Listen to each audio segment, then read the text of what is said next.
The single leg hip lift hold is going to be something that's going to allow us to learn to separate the hamstring from the glute.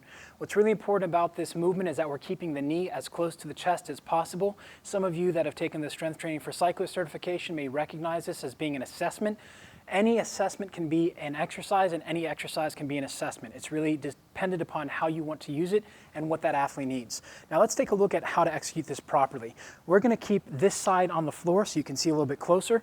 Now as we come down, one of the really important parts here is that we're maintaining the brace or the arch in our back when we brace.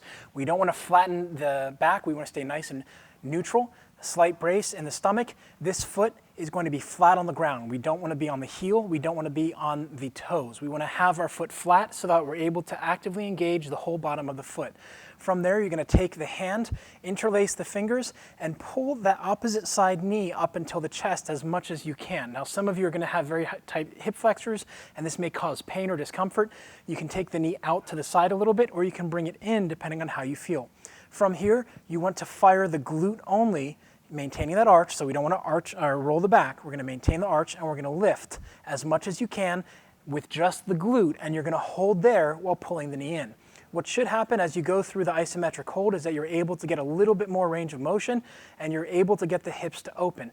What we don't want to see is a dropping of the hip over time or the hamstring taking over as you just hike to get through that range and hold as long as possible. If you can only hold for 5 to 8 seconds, then that's what you do and work up to what's written there in the programming.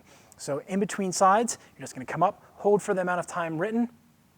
Let's say it's 5 seconds. We're going to come back down, and then we can alternate sides. We're going to reset the brace, make sure our arch is nice and neutral. Brace, pull, and then drive.